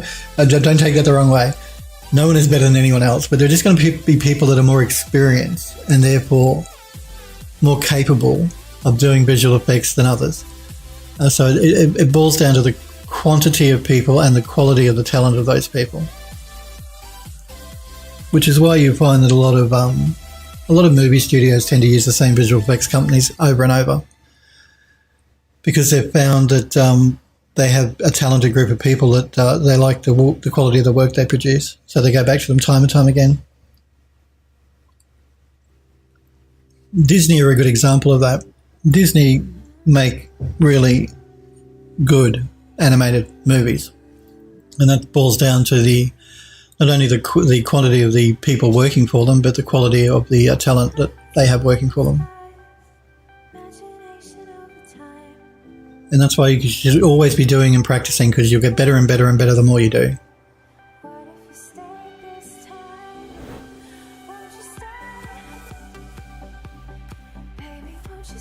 Sniper says, this guy has constant renders of smoke, fire, and 50 other effects going constantly.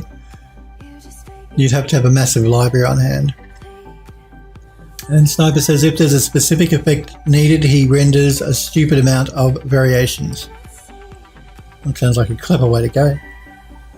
Legmog says, I remember when I was doing industrial animation, got to the point where I was the only 3D artist at the company. The company director always showed me videos of his competition. They looked fantastic. He'd be all, man, we should aim to get this quality in our products or projects. But I couldn't help thinking, yeah, but this company obviously has a big team behind it. I cannot come close to this in projects when there's just me doing everything. Yeah, well, that's fair enough. It sounds a bit unrealistic for this whether, I don't know, it was the art director, the director, whoever it was at the studio asking you to produce work of that quality. When it's just you and the other studio has a team of 20 people doing it. I mean, it's fair enough to look at other studios' work and aim for the same sort of quality, like to aspire to do that quality. There's nothing wrong with that. But it is unrealistic if you're comparing one person working on something to 20. You're not going to get that quality with one person that you can get with 20 talented people. No matter how talented this one person is, it's just not going to happen. Sniper says, so when there is a change, several are on hand to add to a scene. Yeah, that sounds like a good... It's you guys know I use I have a what's the word? I don't want to call it a database. It's not a database. I have I can't think of the word. I've got a folder set aside that has thousands of textures. I have another folder set aside that has thousands of models, things like beds, couches, chairs, whatever. And I have those to speed up my workflow, and it really does help. Like if I've got a project for the studio and I have to furnish the interior of a building, I can look to my folder of assets and see if there's anything there I can use. So it saves me having to make it. So that speeds up my workflow a lot. Same with texturing. If I need a texture, I don't have to go searching for it. I can just look at my folder of textures, and because I've got thousands of them, I'm sure I'll find something I can use, which is why I'm always taking texture pictures when I'm away. So keeping that, and the same would go for this visual effects guy. It really will speed up your workflow, particularly when you're working at some visual studios, whether it's visual effects or ArchViz or whatever. You have really tight deadlines sometimes, depending on the project. So you need that library, that's the word I was looking for, that library of objects or visual effects or textures that you can draw on to make stuff quickly.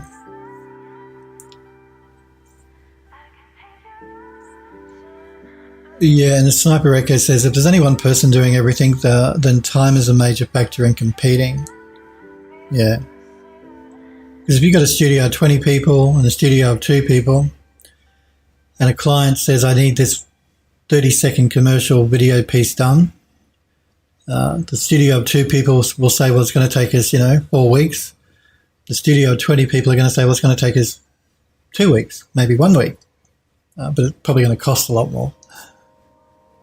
But sometimes cost isn't a factor for these guys. Sometimes it's a deadline. They just need it quickly. So they'll go with the 20 people, even though it's going to cost them more. But they'll probably get a better result from the 20 people too, as opposed to 2. Particularly for a commercial piece where there's a lot of work goes into it. Library, that was the word. Thank you, Sniper Egg. I can't remember that word sometimes. I want to call it a database, but it's not a database. That's the programming side of me wants to call it a database. It's a library of textures, a library of models. That's the word. Legmog says, that's why I'm not sure if I'd like to work at a huge company like ILM. Seems you have to focus on one thing, ultra-specific thing. Like the idea of only doing cloth physics or only doing particles and being one tiny cog in the machine doesn't sit well with me. Yeah, that's a very good point. I had a friend that worked on the King Kong movie, the remake of the King Kong movie. And during that movie, there's a scene where King Kong has ropes being tied around it, I think, or there were ropes showing on the screen. His job was just to work on the rope, just the rope. Nothing else, and he spent months working on the rope, the CG rope in that movie. So it's very true. The larger the studio, the more specialist the more pigeonholed they put you in that you only work on one thing and you work on it for a while. So if you're the sort of person that likes that gets bored working on one thing for too long, you're probably better off sticking to a smaller studio as opposed to going to work for Disney or ILM or any of the large studios, film studios. Because I can get that way. I can get a bit bored if I work on one thing for too long. Thankfully, with the studio, between the studio work and my own contract work and my own personal projects, I can generally switch things up enough that I don't get too bored for too long on one thing. Like if I'm doing stuff with the studio and I find I'm getting bored, then I'll switch to doing a commissioned piece of work, or I'll switch to doing my own personal stuff for a while, just for an hour or two to break it up a bit. But if you're at a studio where they say you've got to work on this, you're going to be working on this one piece of rope for the next 2 months, I'd get a bit bored with that. So you are correct, Legmog. Sniper says, yeah, I get that. 20 people mean each person has more time to work on any specific task. Readjust the rope, Sniper, that's right. 2 months on just the rope for one scene.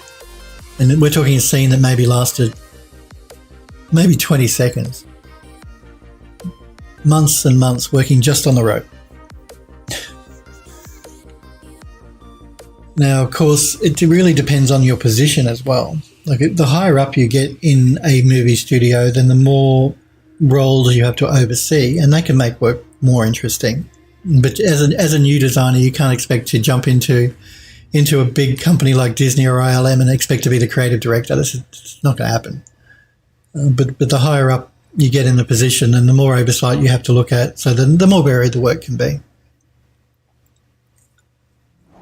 Legmonk says, yeah, there's a dude on Twitch called Nimlot who reviews people's 3D work.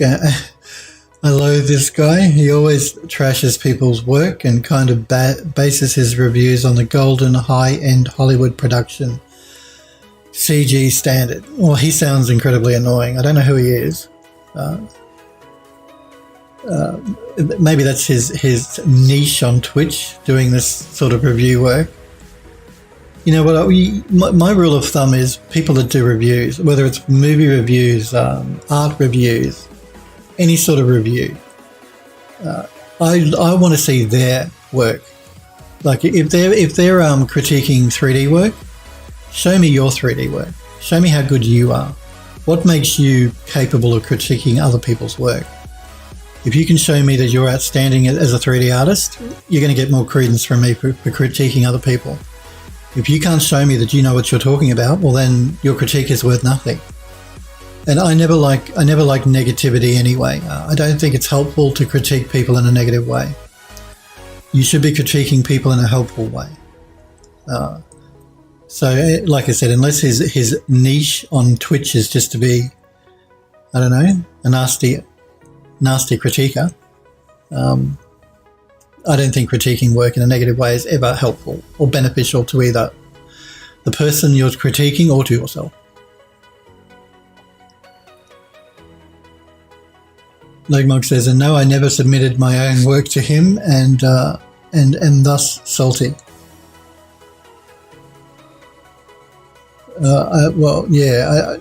Like I said, if he's an expert in his field, if he's like a really good CG person himself, and he can back it up with proof, like show me the money, as they say. I want to see the work. Don't just tell me you've done it. I want to see it.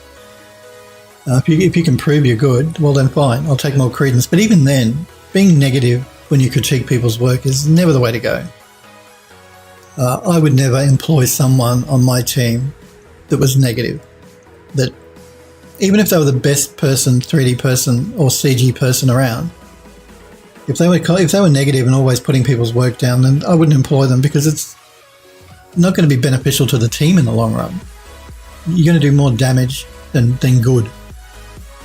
You can critique people without being negative. You can tell people where they need to improve and help them improve without being overly negative. At least that's what I found, and I'm sure the people that work with me appreciate the fact that, you know, I tell it like it is, but I don't go all negative all the time. Smurfberry says, rope expert is a fine job. That's right. He can go to his next job saying, yes, I did the rope on the King Kong movie, and it took me 2 months, but look how amazing it looks. And these people will say, good, you can do the rope on our movie for the next 6 months. Ligmog says, but I can't help thinking, dude, the high-end feature film CG standard is done by a team of 10 plus people You're comparing a single animator's work to that. That's right. It's not very fair, is it? Not very realistic either. Which makes the critique pretty useless and pointless, if you ask me.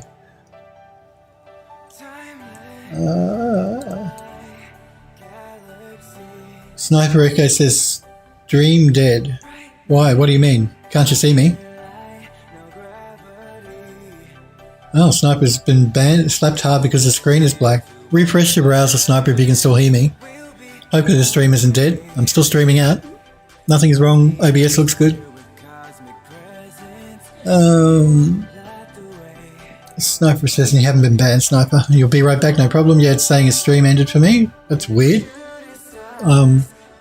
No, I can see my chat client saying the stream is live. OBS is still live and streaming. We should be good.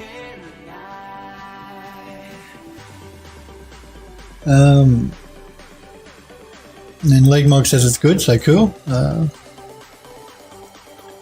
Legmog says, yeah, he'll look at a finished character and he'll be all like, the anatomy is wrong, the texture grit is way off, the poses are natural on stuff which looks fantastic to my eyes, especially considering this one artist has done all the elements themselves, whereas ILM would have had an individual person on each element. Yeah, I think he's being a bit unfair, personally. I think if he's comparing one person's work to a team of 10 or 20, that's not a good way to critique people. If he wants to do a critique and a comparison, he should do it like for like. So he should find one piece of work done by one person that he thinks is amazing, his opinion, by the way, which is all critiquing is, it's their opinion. He should find, a piece of work from one person he likes, and then he can do his comparison. But if he's comparing against top Hollywood visual effects, well, it is unfair.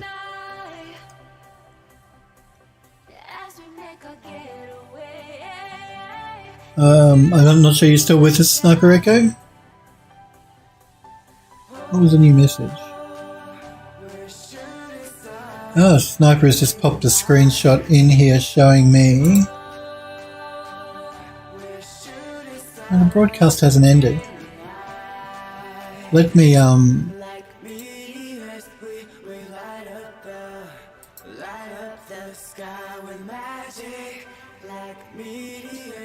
Legmog says, yeah, and I get quite irked by anyone who presumes to judge art by any kind of linear factual standard. I agree. I get irked by it as well. I'm just curious. I can see Sniper has posted his image saying the stream has ended. So what I'm going to do is I'm just going to briefly see if my stream is still going. I'm just going to go here. I'm not going to, this account is not logged in. Just want to see if I'm still live, Sniper Echo. You can see here. The stream is still live. Although why it's not refreshing, I don't know. Stream is up for Smurfberry. Yeah, stream is up for me as well, I think.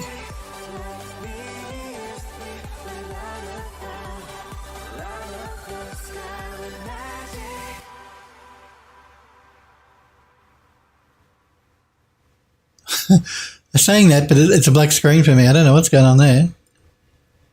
You guys can still see me, can't you? I mean, you see me. Feels slow. Wonder why it's not showing here. Maybe it's just yeah,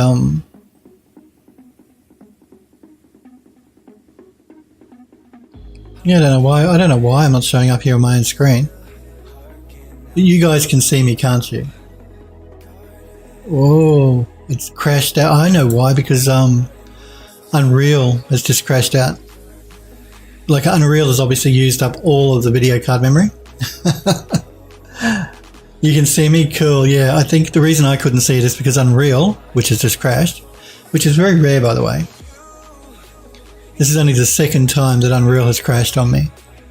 I think that's because I've got too much I've got Premiere open in the background. And Premiere uses, likes to grab at least half the system memory for itself, even though it's not doing anything. So I think the video card might have run out of memory. Close without sending. No, it's all right. Wow. Let's see how it went. It's got a few done there.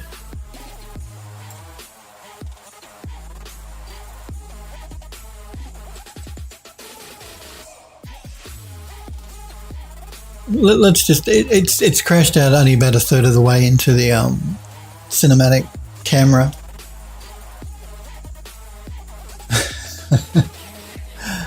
But what we can do is, well, let's bring these into Adobe Premiere and let's have a look at that camera. Anyway,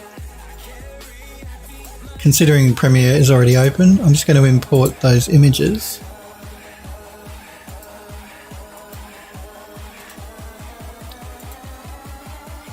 Shots, shot one.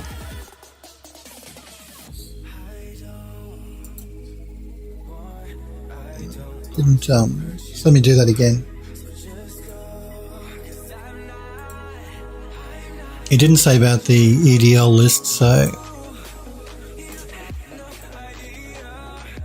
because it crashed before it got to the end of the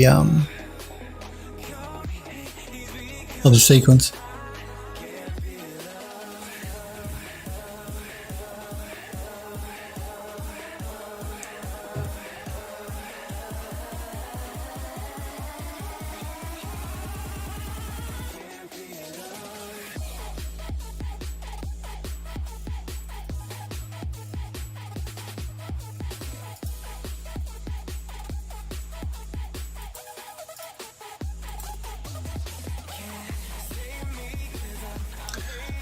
I forgot to tick image sequence here, so must remember to tick that if I want to import it as a sequence. It's been a while since I've done an image sequence this way. There we go, let's drag that in.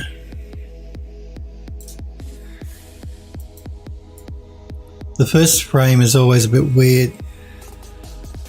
Actually, I'm not sure what it's doing there.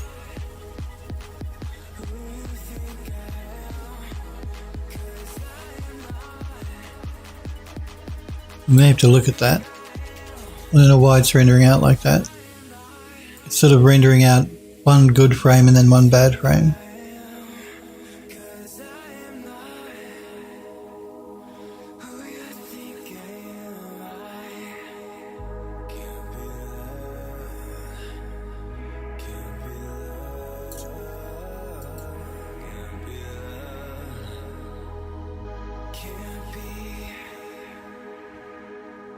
Just as well it did stop. I want to see why it's doing that. Sniper Echo crying in Discord.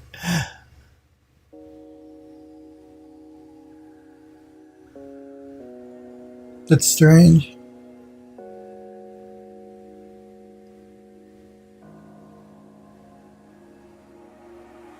Well, we did a test run here with this camera. We can think of it that way. I want to work out why it's doing this.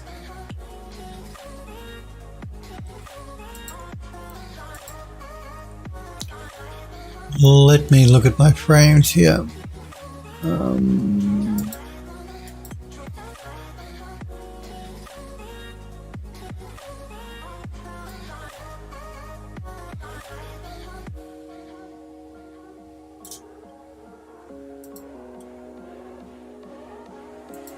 Just going to step through the individual frames.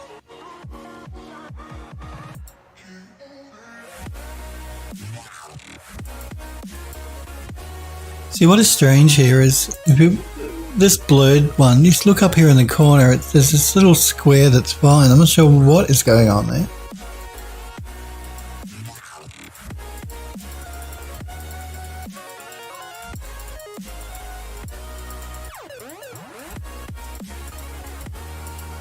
Some frames it renders out fine, some it's having a real problem with.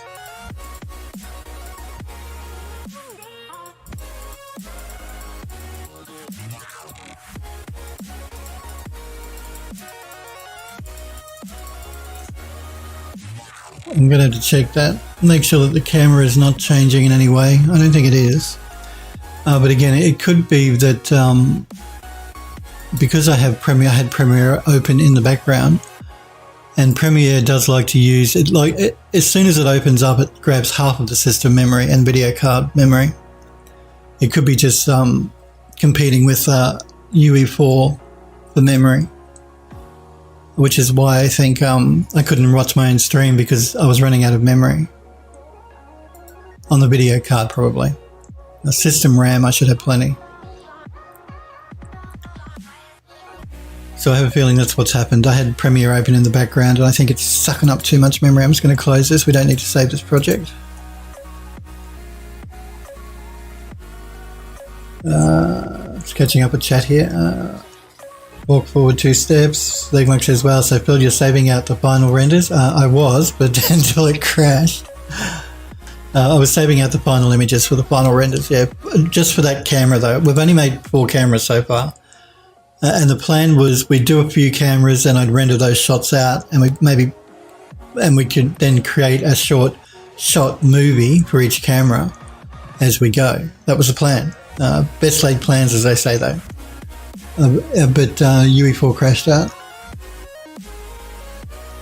I'll reopen it just because I want to check, but we are getting towards the end of the stream anyway, but let's have a look. I just want to check the camera to make sure everything is looking correct. But I think what the problem was is Premiere grabbed too much of my video card's memory, which caused Unreal to crash. Because remember, we are rendering out at 8K. It's a big image that the game engine is working with before it squishes it down to 4K. Let's load it up. So they weren't the final renders leg mod, but close to final, yeah. For that camera anyway.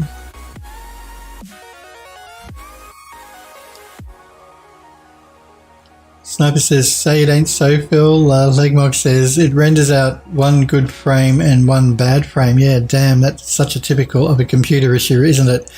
It is. But again, I have a feeling... no, I don't want it to restore. I'm just going to reopen. I didn't make any changes that it needs to restore. We're going to start by reopening the actual level.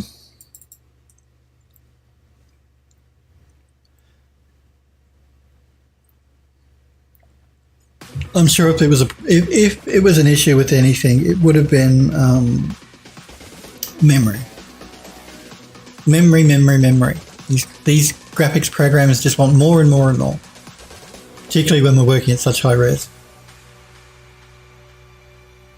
It was even weirder than that. Legmog says it renders out 1 good frame and 1 bad frame. It was rendering out like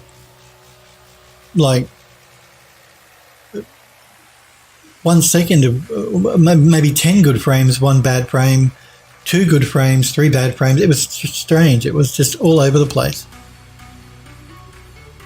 So what I'm going to do is when it loads up, I'm going to check the camera to make sure that no settings are being changed throughout the animation, throughout that shot. Like I haven't changed anything by mistake, which is causing the camera to go weird when it's trying to render.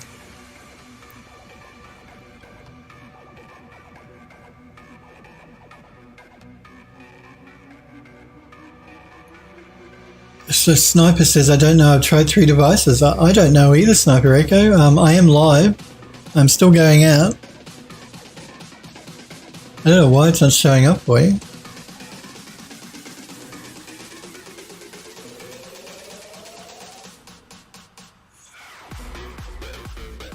Maybe your ISP? Can you watch any other stream? Like if you go to another streamer, can you see them? Or is it just is it all streams? Or just my stream? I'm just curious as to try and work out what the problem might be.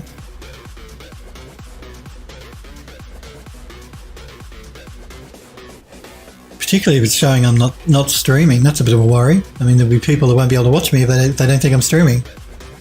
But on my end, everything's still going out. OBS shows no problems. My chat client says my stream is live. Smurpery says, it sounds like your ISP is having trouble resolving Twitch IPs. Yeah, that'll be the first thing I'd look at. Your ISP is maybe having some issues. I'm just going to open up shot 1 again.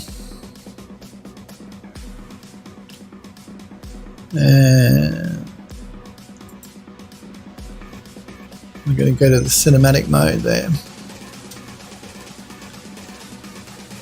Legmog says maybe it's some of the Australian internet cables have gotten cut, though, that they've fixed them. So the ones which go to the UK still work, but the ones going to wherever Sniper lives is cut.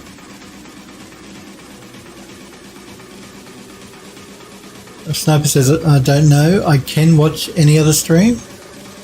So other streams are still playing, but my stream is not. Is that what you're telling me, Sniper Echo? Which is weird. I don't know why that would be. No, I've got no idea why that would be.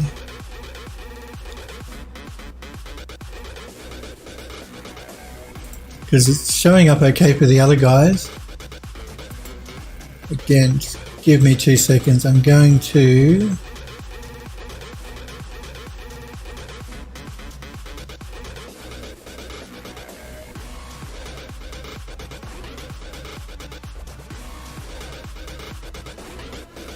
You know, it's strange.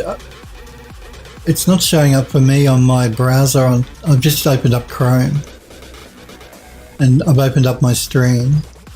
And I have a black screen. It shows as live. But it's not showing me an image. I don't know what that's about. Strange. It could be Twitch having a few problems too, depending on where you are in the world. I know that they've been doing a lot of work behind the scenes, which has been breaking a few things. Every time Twitch makes some changes to the back end, like they update stuff or, you know, whenever they make any sort of change, it always ends up breaking something on Twitch. If you go to Twitch support, you will see that. Thank you for the host, Smurfberry Barbecue. Thanks for hosting the channel. I do appreciate it, Smurfberry. Even though we're going to go offline in a minute, like I'm going to finish the stream soon. Yeah, whenever Twitch make changes to the back end or make any changes to the servers, they always can end up causing a problem. Sniper, you're hosting me as well. Thank you. Legmog is what's going on with all these hosts? Yeah, you see that Smurfberry says the stream is not being duplicated on my channel. Definitely something going wrong with Twitch. I agree. Unless all you guys have just decided to host me, there's some weirdness going on with Twitch, I think, which does not surprise me. It happens all the time. They are making changes to Twitch, like the back end stuff. And every time they do that, it always ends up causing problems. They'll get it fixed. They'll smooth it out, but it might take them a few hours or a day or two. Hopefully they'll be good by tomorrow. Maybe we shouldn't push our luck. Legmog says, yeah, I tried hosting to see if Sniper can see your stream through my channel. Oh, okay. Yeah, the strange thing is, when I load my stream up on my browser, it shows as being live, but I don't get an image. I don't get a picture. So I don't know. It looks live, but there's just a black screen for me when I try and watch my own stream. But if anything, if I was going to hazard a guess, I would say Twitch is having problems. Yeah, because you see, trying to watch my own stream here, I just get a black screen as well. But I know, I can see that I'm live. It tells me I'm live up here. It's just not showing me a picture, an image. Yeah, you see, it's not even showing me, under advanced here I should be able to select a quality. It's not even showing me that. So, I can only assume, I'll turn the mini player off, I hate that. There's something weird going on with Twitch. Sniper says I hosted on my channel and it works. I see and hear you now. Well, that's really weird. What are Twitch doing to my channel? Because I can't even see it on my own channel. It's just a black screen. I don't know. But let's not tempt fate, I think. Let's just make sure we do a save all, even though nothing's changed. No. We may end it there for today, guys. There's some weirdness going on with Twitch that hopefully by tomorrow will be good. I'm sure it's a problem on Twitch's end. Like I said, I'm still showing as being live, even though I can't watch my own stream.